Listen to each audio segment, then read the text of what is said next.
sana balik awak dilapor ke lapor edisi spesial di Kabupaten Solo. Walah dulu Bapak Bupati, Pak Samsul Rahim, sama Bapak Kepala Dinas Kebudayaan dan Pariwisata, Pak Jasman. Walangian tadi itu lah di sarangan Pak Bupati segala macam yang ada di Kabupaten Solo. Tunjuk ayam malenggik bunyi. Malenggik nak lo ya. Malenggik. Kini kok bertanya tentang pariwisata dan budayanya. Tadi lah Pak Jalehan ada danau Singkara, ada danau Atih, ada danau Bawah, ada danau Talang. Kini Bapak sebagai kepala daerah ku untuk mengambangannya Pak sampai promosinya untuk keluar daerah sendiri. Apa gitu? Apa cara Pak? Jadi di samping yang bersifat verbal, setiap ada pertemuan baik masyarakat yang ada di rantau, termasuk juga menggunakan teknologi melalui Facebook, melalui website yang ada di Kabupaten Solo.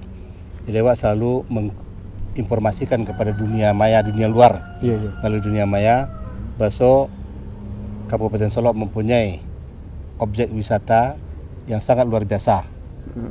Kemudian di samping itu juga mempunyai kebudayaan-kebudayaan yang bisa dikembangkan menjadi atraksi wisata yang cukup menarik. Tinggal kini kok bagaimana supaya para investor itu betul-betul mau melirik menanamkan modalnya, investasikan modalnya di Kabupaten Solo. Bagi pemerintah Kabupaten Solo itu menyediakan kemudahan-kemudahan. Jadi tidak terlalu berbelit birokrasinya, proses perizinannya, kerjasama pun bisa. Kemudian juga pemerintah Kabupaten Solo sebenarnya untuk pengembangan objek wisata mempunyai lahan-lahan yang bisa dimanfaatkan tanpa investor itu membeli tanah. Contohnya hutan taman kota kami mempunyai 7 balai hektar. 7 balai hektar Pak. Kemudian di Villa Danau di Atih kita mempunyai 40 hektar. Sebagian sarana prasarana dan infrastruktur sudah tersedia. Di Singkara seperti diketahui itu sangat potensial untuk dikembangkan karena terletak di pinggir jalan provinsi jalan negara.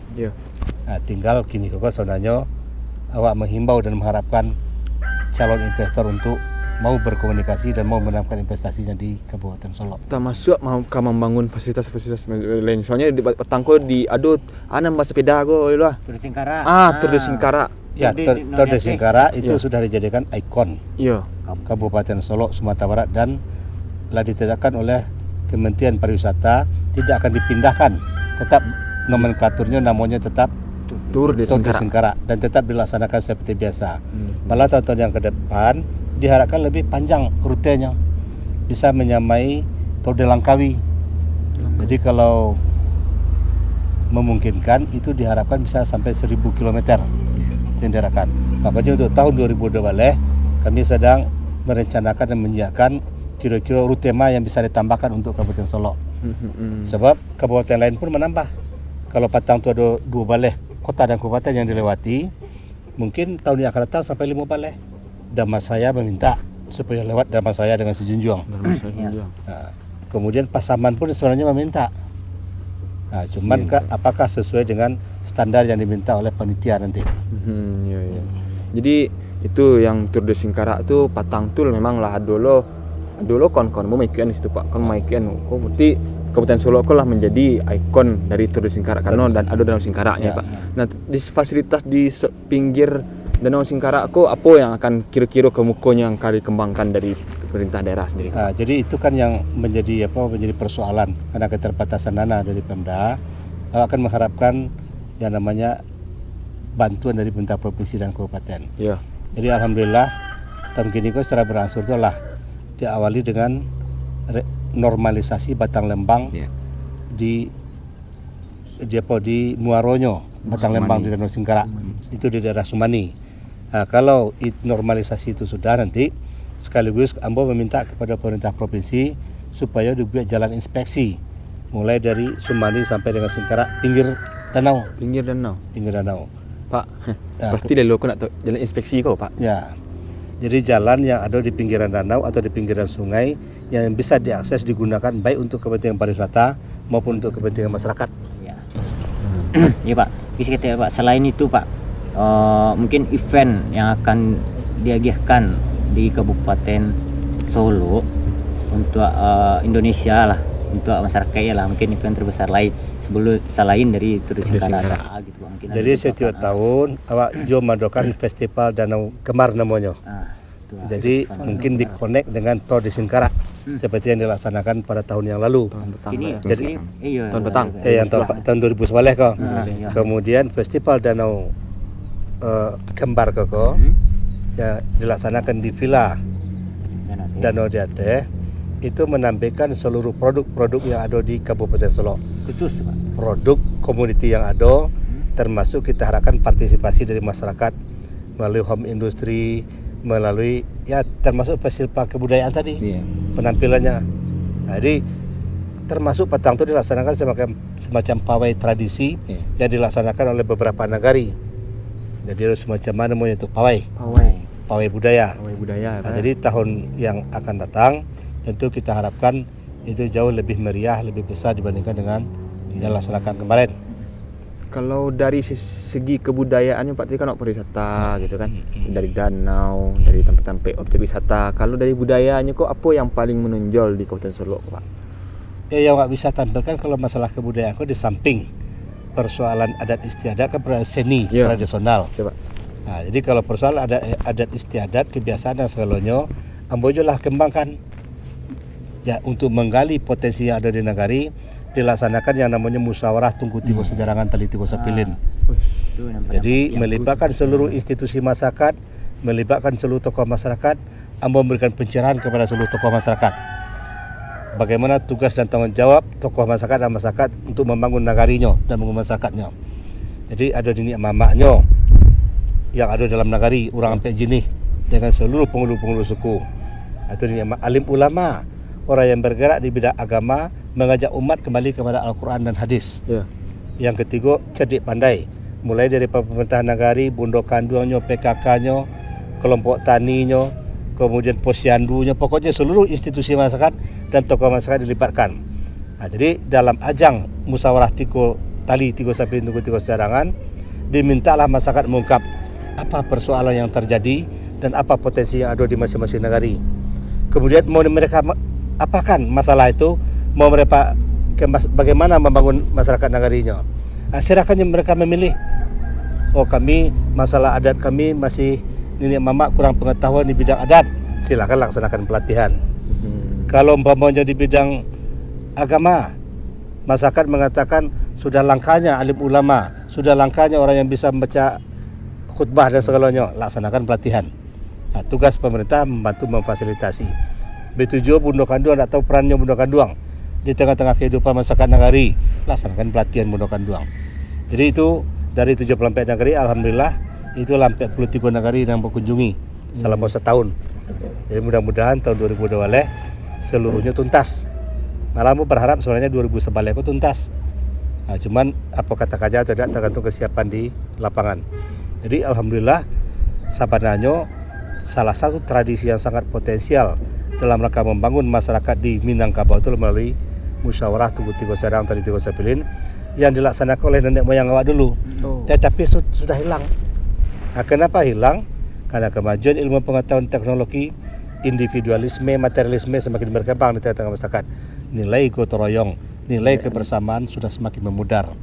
Nah, salah satu caranya adalah kita bangkitkan kembali marwah melalui musyawarah tunggu tigo sejarangan tali tigo sapilin sehingga masyarakat merasa memiliki Pasuambo dan punya nagari gua. Harus bertanggung jawab untuk membangun nagari Embo. Nah, bukan lagi terjadi pertentangan antara tokoh masyarakat. Jadi alhamdulillah itu yang dilaksanakan di Kabupaten Solok. Di samping itu tentunya awak berharap bagaimana supaya masyarakat Kabupaten Solok itu memang mempunyai visi dan misi dan komitmen yang sama. Bahwa kemajuan Kabupaten Solok bukan hanya tergantung kepada bupatinya, kepada wali nagarinya, kepada camatnya, tapi tergantung kepada mau tak masyarakat bersama membangun nagarinya. Masyarakat itu sendiri. Masyarakat. Jadi Iko memang unik sebenarnya kok Pak Bupati. Oh, jadi di daerah lain pun alun nampak memang ada program tak tigo tali sapirin, tigo tungku dan sejarangan. Jadi tak balik. Ada Pak. Ya alhamdulillah. Itu besok dilaksanakan di Simiso, nagari yang jauh. Nah, kalau bisa di sini. tidak ke TV Pak itu rencak tuh. Wis. Pak, ya. Itu besok tuh. Jadi kau bang no freedom Pak. Haiko. Jam 7:30 berangkat itu masyarakat melaksanakan musyawarah, abang memberikan pengarahan. Abang bawa juga dari TV Pak. Ya besok, kau bisa berangkat besok sekali. Sah dan op. Pagi Pak ya. Pagi juga. Ada Senayan pagi. 2,5 jam paling capek dari Siko. Di Barang Nagari di Siko Pak. 7 Pelampek Nagari. Di awak Tabateh ya Pak ya. Ya. Mulai dari Danau Singkara di Hinan ya Pak ya. Ya. Tabateh seketik termasuk kabupaten. So daerah itu daerah yang potensial. Jadi bahan tambang banyak di kecamatan Tiga Lurah itu. Kalau masyarakat tidak pandai untuk memanagenya, maka kekayaan alam yang dianugerahkan oleh Allah itu akan bisa menjadi konflik dan pertentangan. Betul. Makanya akan marahkan besok sedonyo.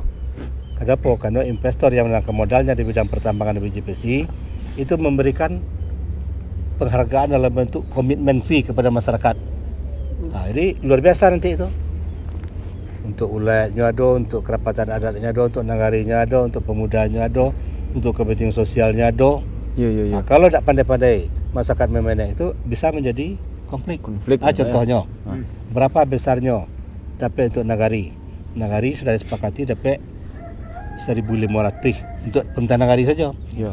Kalau setahun tu produksinya 1 juta ton, 1,5 miliar uang yang mengalir ke kas nagari. Iya. Kerapatan adat ada sekitar Rp1.000 per ton. Kalau setahun 1 juta ton, berarti 1 miliar untuk kerapatan adat. Nah, silakan manfaatkan.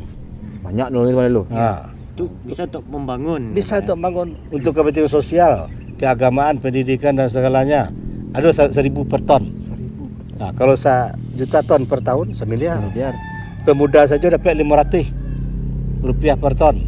Nah, kalau 1 juta ton per tahun 500 juta untuk pemuda saja dalam nagari di Simiso.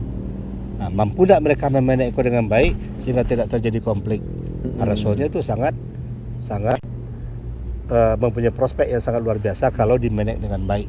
Nah, kalau tidak dijelaskan ke masyarakat bisa menjadi konflik, cemburu sosial, pertentangan dan segalanya.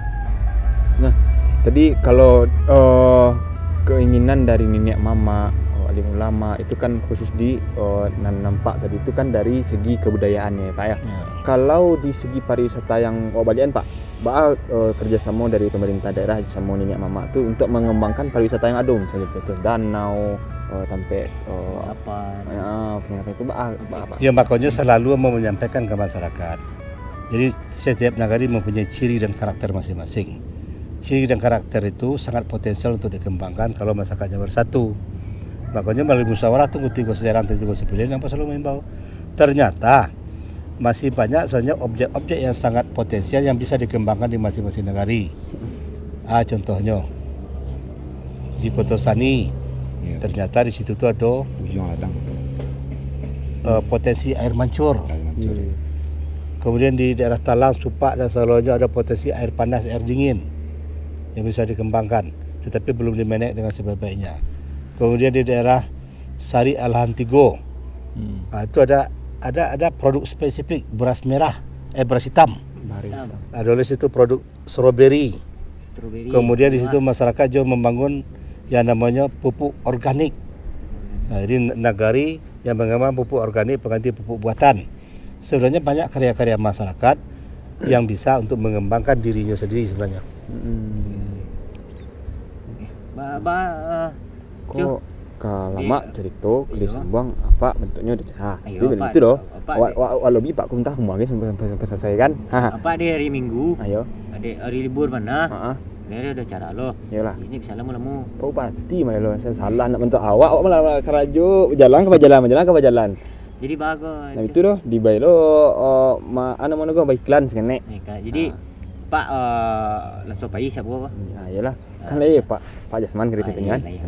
Kok ada ibu. Ada lo kesempatan ibu. Kan bila lo sebut ibu kan. Iya. Yalah yang sana sebentar jangan kemana-kemana lo. Kalau apa ada yo saya sambungannya kok. Sana ayo, jaga kemana sana.